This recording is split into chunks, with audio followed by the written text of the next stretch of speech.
A paz do nosso Senhor Jesus Cristo. Eu sou Veridiana Costa e estamos aqui hoje para mais um dia de leitura. Senhor Deus e Pai, glorificado e exaltado é o teu santo nome. Muito obrigada, Pai, por mais um dia de vida. Agradeço por sua bênção e por sua proteção. Muito obrigada, Senhor, pelos teus livramentos, Pai. Por favor, nos abençoe nesta leitura, que cada palavra sua, Senhor, seja ensinamento em nossas mentes e em nossos corações, nos inspire e nos direcione sempre a Ti, em nome de Jesus. Lembrando que estamos na segunda leitura da Bíblia, né? Essa leitura ela é cronológica, ou seja, de acordo aos acontecimentos. A gente já está no capítulo 39 de Gênesis, né? Já estamos falando aqui sobre José, filho de Jacó, né, atual Israel. E José já está no Egito, na casa de Potifar. Capítulo 39. E foi José levado ao Egito, e Potifar, eunuco de Faraó, capitão da guarda, homem egípcio, comprou-o da mão dos ismaelitas que o tinha levado lá. E o Senhor estava com José, e foi homem próspero, e estava na casa do seu senhor egípcio. Vendo, pois, o seu senhor, que o Senhor estava com ele, e que tudo o que fazia o Senhor prosperava em sua mão, José achou graça em seus olhos e servia-o. Então ele o pôs por mordomo de sua casa e entregou na sua mão tudo o que tinha. E aconteceu que, desde que o pusera mordomo de sua casa e sobre tudo o que tinha, o Senhor abençoou-o a casa do egípcio, por amor de José. E a bênção do Senhor foi sobre tudo o que tinha, na casa e no campo. E deixou tudo o que tinha na mão de José, de maneira que nada sabia do que estava com ele, a não ser do pão que comia.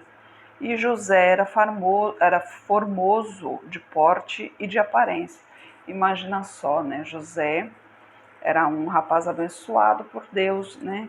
Então, ele, quando chegou na casa de Potifar, né? Como Deus era com ele, então, onde ele colocava a mão, Deus prosperava. E Potifar percebeu isso. Quando Potifar percebeu isso, falou: poxa, então, se eu tenho um homem abençoado a esse modo, é melhor que ele tome conta de tudo que é meu, né? Para que tudo que é meu prospere ainda mais. Então ele trouxe para dentro de casa e o tornou como mordomo. Mas José era um rapaz bonito, era um rapaz formoso, né? Então o que aconteceu? Depois destas coisas, a mulher do seu senhor pôs os seus olhos em José e disse: deita-te comigo. Porém ele recusou e disse à mulher do seu senhor: eis que o meu senhor não sabe o que há em casa comigo, e entregou em minha mão tudo o que tem. Ninguém há maior do que eu nesta casa, e nenhuma coisa me vedou senão a ti, porquanto tu és sua mulher. Como, pois, faria eu tamanha maldade e pecaria contra Deus? Veja bem, né? José José nem comentou aqui sobre a maldade que faria contra Potifar, e sim contra Deus, né? Ele estava mais preocupado o que seria para Deus se por um acaso ele se deitasse com uma mulher casada, né? A preocupação dele era o quê? Era agradar a Deus, né? Era sempre servir a Deus, fazer o que Deus desejasse, né? E aconteceu que, falando ela cada dia a José e não lhe dando ele ouvidos para deitar-se com ela e estar com ela, sucedeu num certo dia que ele veio à casa para fazer seu serviço, e nenhum dos da casa estava ali, ou seja, nenhum dos empregados estava na casa, né? Com certeza ela deu folga para todos eles, né? E ela lhe pegou pelas suas vestes, dizendo: Deita-te comigo. E ele deixou-a as suas vestes na mão dela e fugiu para fora. E aconteceu que, vendo ela que deixara as suas vestes em sua mão e fugira para fora, chamou aos homens da casa e falou-lhes, dizendo: Vede, meu marido trouxe-nos um homem hebreu para escarnecer de nós. Entrou a mim para deitar-se comigo, e eu gritei com grande voz. E aconteceu que, ouvindo ele que eu levantava a minha voz e gritava, deixou as suas vestes comigo e fugiu para fora. E ela pôs as suas vestes perto de si, até que o seu senhor voltou à sua casa. Ali foi o que? Já o demônio tentando José, né? Tentando José para que ele deitasse com a mulher de Potifar. Como viu que não conseguia, né?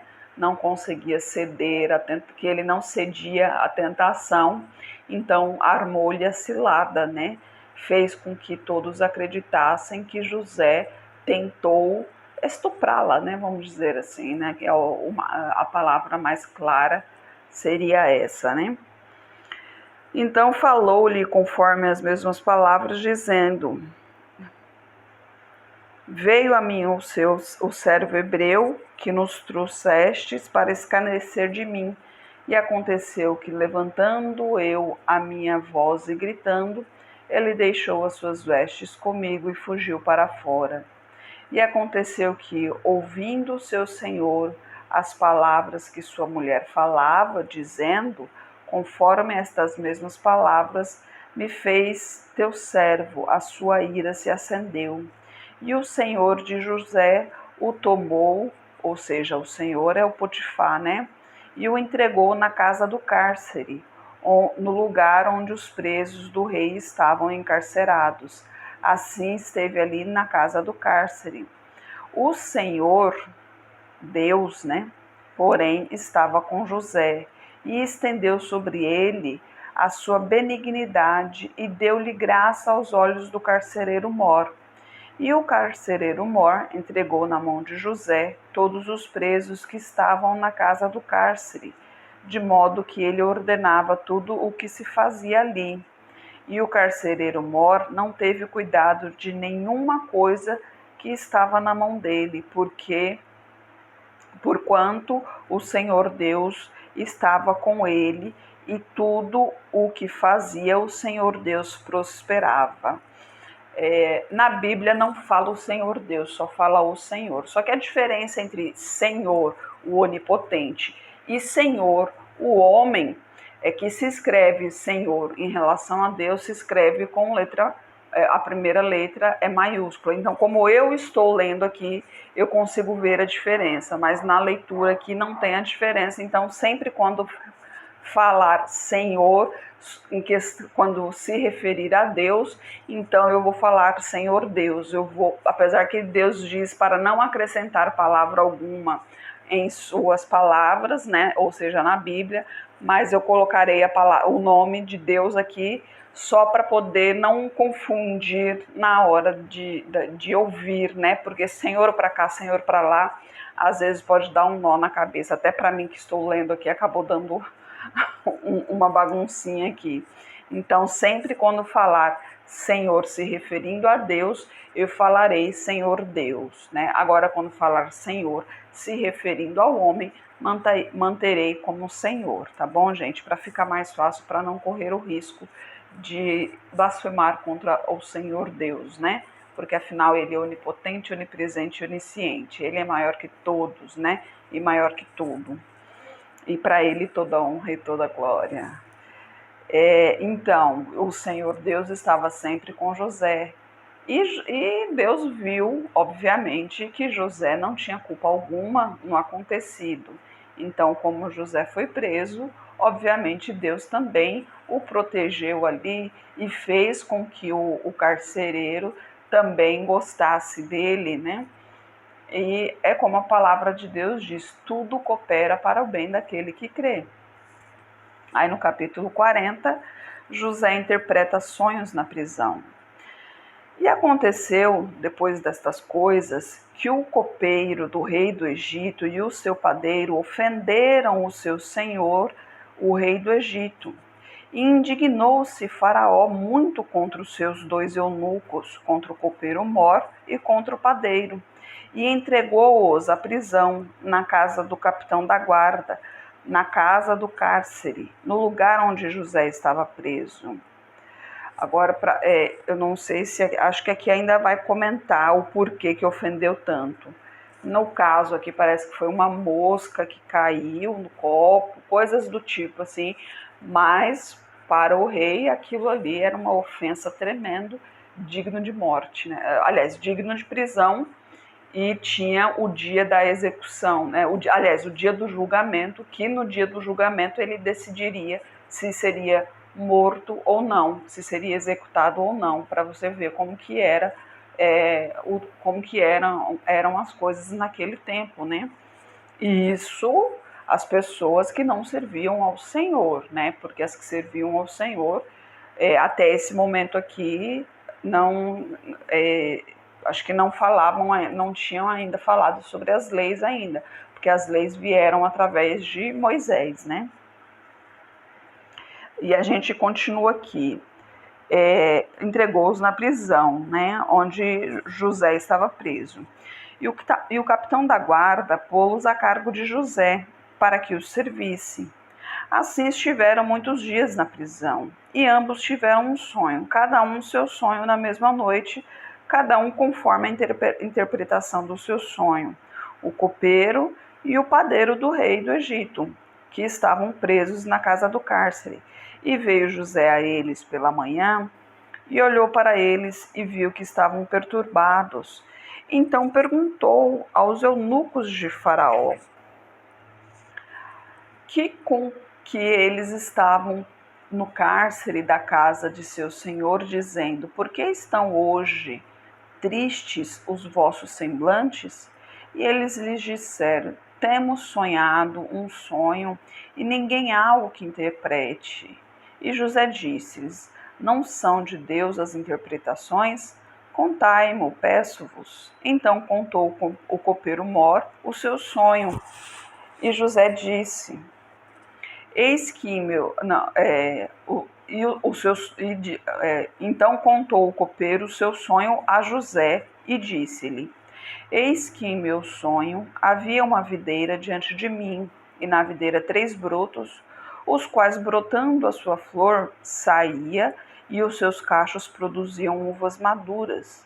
E o copo de Faraó estava na minha mão, e eu tomava as uvas e as espremia no copo de Faraó, e dava o copo na mão de Faraó.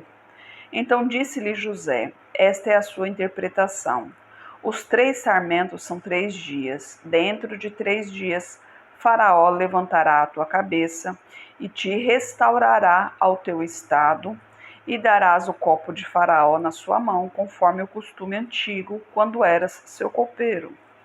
Porém, lembra-te de mim quando te for bem.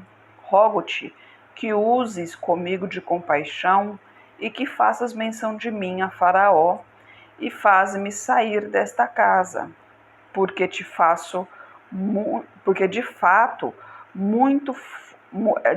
fui roubado da terra dos hebreus, e tão pouco aqui nada tenho feito para que me puseste nesta cova. Vendo então o padeiro Mor que tinha interpretado bem, disse a Jacó: eu também sonhei, e vi que 3 cestos brancos estavam sobre a minha cabeça. E no cesto mais alto havia de todos os manjares de Faraó, obra de padeiro, e as aves o comiam do cesto, e de sobre a minha cabeça. Então respondeu José e disse: esta é a tua interpretação. Os 3 cestos são 3 dias. Dentro ainda de 3 dias, Faraó tirará a tua cabeça e te pendurará num pau, e as aves comerão a tua carne de sobre ti. E aconteceu ao 3º dia, o dia do nascimento de Faraó, que fez um banquete a todos os seus servos, e levantou a cabeça do copeiro Mor, E a cabeça do padeiro mor condenou diante dos seus servos, e fez tomar o copeiro mor ao seu tornar o copeiro mor ao seu ofício de copeiro, dando este o copo na mão de Faraó. Mas ao padeiro enforcou, como José havia interpretado. O copeiro mor, porém, não se lembrou de José, antes se esqueceu dele. É sempre assim, né? No momento de dificuldade, você acaba se aproximando das pessoas que estão ali à sua volta, mas quando o bem vem, você acaba se esquecendo daquele que te ajudou, né? Isso é bem do ser humano. Aí José interpreta os sonhos de Faraó, aqui já no capítulo 41. Aí isso já é um tempo depois, né? E aconteceu que ao fim de 2 anos inteiros, imagina só, Faraó sonhou que estava em pé junto ao rio e subiu do rio 7 vacas formosas à vista e gordas de carne e pastavam no prado e que subiam do rio atrás delas outras 7 vacas feias à vista e magras de carne que paravam junto às outras vacas na praia do rio. E as vacas feias à vista e magras de carne comiam as 7 vacas formosas à vista e gordas. Então acordou o Faraó, e depois dormiu, e sonhou outra vez, e viu que brotavam de um mesmo pé 7 espigas, cheias e boas, e 7 espigas miúdas e queimadas do vento oriental brotavam depois delas. E as espigas miúdas devoravam as 7 espigas grandes e cheias. Então acordou o Faraó, e viu que era um sonho. E aconteceu que pela manhã seu espírito perturbou-se, e enviou e chamou todos os adivinhadores do Egito e todos os seus sábios. Então Faraó contou-lhes os seus sonhos, mas ninguém havia que lhes interpretasse. Então falou o copeiro mor a Faraó, dizendo: dos meus pecados me lembro hoje. Estando Faraó muito indignado contra os seus servos e pondo-me sob prisão na casa do capitão da guarda, a mim e ao padeiro mor, então tivemos um sonho. Na mesma noite, eu e ele sonhamos cada um conforme a interpretação do seu sonho. E estava ali conosco um jovem hebreu, servo do capitão da guarda, e contamo-lhes os nossos sonhos, e ele nos interpretou, a cada um conforme o seu sonho. E como ele nos interpretou, assim aconteceu. A mim me foi restituído o meu cargo, e ele foi enforcado. Então mandou o Faraó chamar a José, e o fizeram sair logo do cárcere. Ele barbeou-se e mudou as suas vestes e apresentou-se a Faraó. E Faraó disse a José: eu tive um sonho e ninguém há que o interprete. Mas de ti ouvi dizer que, quando ouves um sonho, o interpretas. E respondeu José a Faraó, dizendo: não está em mim. Deus dará a resposta de paz a Faraó. Então disse Faraó a José: eis que em meu sonho estava eu em pé na margem do rio, e eis que subiam do rio 7 vacas gordas de carne e formosas à vista, e pastavam no prado, e eis que outras 7 vacas subiam depois destas, muito feias à vista e magras de carne. Não tenho visto outras tais, quanto à fealdade em toda a terra do Egito, e as vacas magras e feias comiam as primeiras 7 vacas gordas, e entravam em suas entranhas, mas não se conhecia que houvesse entrado, porque o seu parecer era feio como no princípio. Então acordei. Depois vi em meu sonho que de um mesmo pé subiam 7 espigas cheias, e que 7 espigas secas, miúdas e queimadas do vento oriental brotavam após elas, e as 7 espigas miúdas devoravam as 7 espigas boas. E eu contei isso aos magos, mas ninguém houve que me interpretasse o sonho. Então José disse a Faraó: o sonho de Faraó é um só. O que Deus há de fazer, mostrou-o a Faraó. As 7 vacas formosas são 7 anos. As 7 espigas formosas também são 7 anos. O sonho é um só. E as 7 vacas magras e feias à vistas, que subiam depois delas, são 7 anos. E as 7 espigas miúdas e queimadas do vento oriental serão 7 anos de fome. Esta é a palavra que tenho dito a Faraó. O que Deus há de fazer, mostrou-o a Faraó. E eis que vem 7 anos, e haverá grande fartura em toda a terra do Egito. E depois deles levantar-se-ão 7 anos de fome, e toda aquela fartura será esquecida da terra do Egito, e a fome consumirá a terra, e não será conhecida a abundância na terra por causa daquela fome que haverá depois, porquanto será gravíssima. E que o sonho foi repetido 2 vezes a Faraó, é porque esta coisa é determinada por Deus e Deus se apressa em fazê-la. Portanto, Faraó se proveja agora de um homem entendido e sábio e o ponha sobre a terra do Egito. Faça isso, Faraó, e ponha governadores sobre a terra, e tome a 5ª parte da terra do Egito nos 7 anos de fartura. E ajuntem toda a comida destes bons anos e amontoem o trigo debaixo da mão de Faraó, para mantimento das cidades, e o guardem. Assim será o mantimento para o provimento da terra, para os 7 anos de fome que haverá na terra do Egito, para que a terra não pereça de fome. E esta palavra foi boa aos olhos de Faraó e aos olhos de todos os seus servos. E disse Faraó aos seus servos: acharíamos um homem como este, em que haja o Espírito de Deus? Olha só, Faraó reconhecendo que Deus estava com José, né? Depois disse Faraó a José: pois que Deus te fez saber tudo isto, ninguém há tão entendido e sábio como tu. Tu estarás sobre a minha casa, e por tua boca se governará todo o meu povo. Somente no trono eu serei maior que tu.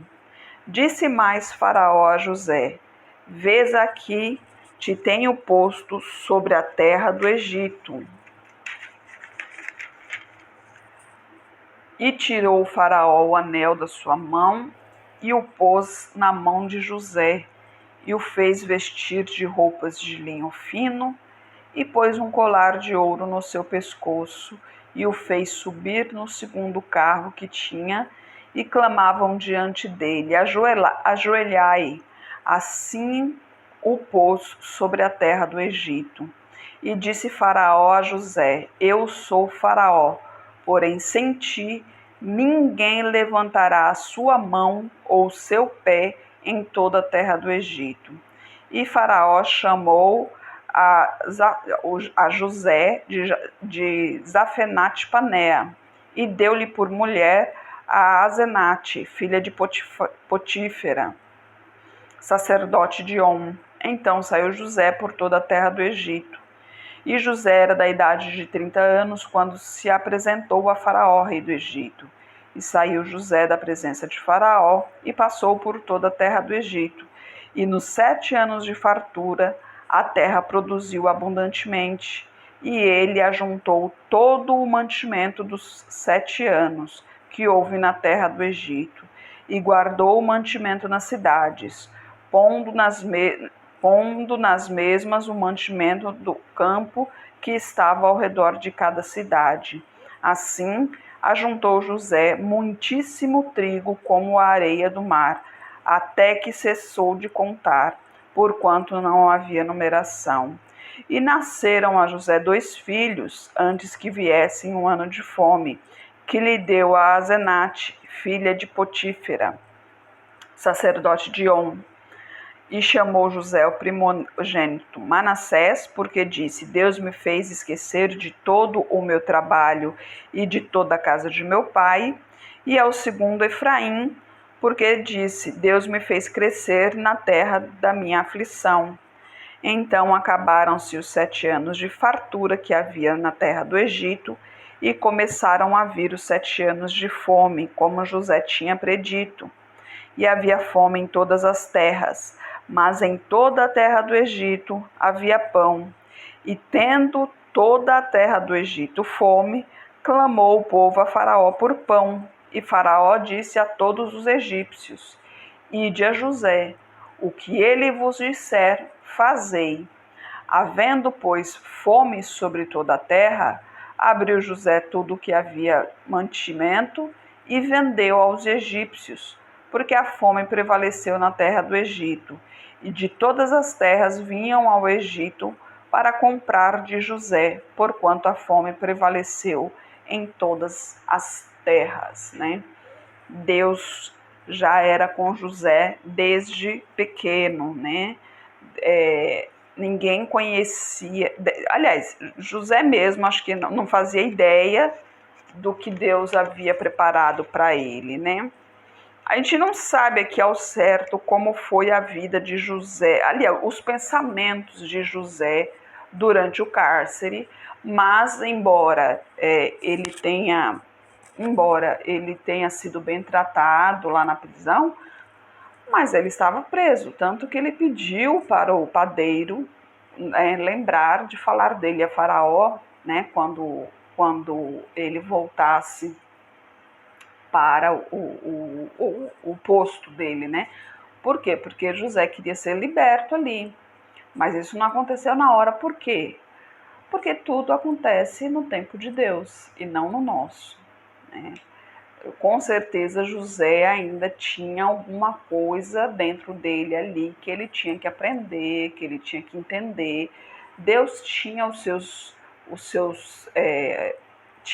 tem, né? Deus tem os seus, como se diz assim, planos, né? Deus tem os seus planos e a única coisa que a gente pode fazer é recebê-los, esperar por eles e recebê-los, né? E pedir força ao Senhor para aguentar a lida, porque afinal de contas, como vocês viram aqui, por todos os lados a tentação vem, né? Ela quer nos derrubar de qualquer maneira. Então a gente tem que se permanecer firme nos caminhos do Senhor, porque aquele que se permanecer firme nos caminhos do Senhor, esse receberá o seu galardão. Olha só, José era tido por moleque bagunceiro, moleque, porque o dedo duro da família ali, né? Porque era o preferido do pai, mas os irmãos não gostavam dele. Ele foi jogado na cova, foi vendido. Então, imagine naquele tempo, andava-se muito, né? Imagine a distância até chegar ao Egito, né? Então, com certeza, ele passou por maus bocados por muito tempo.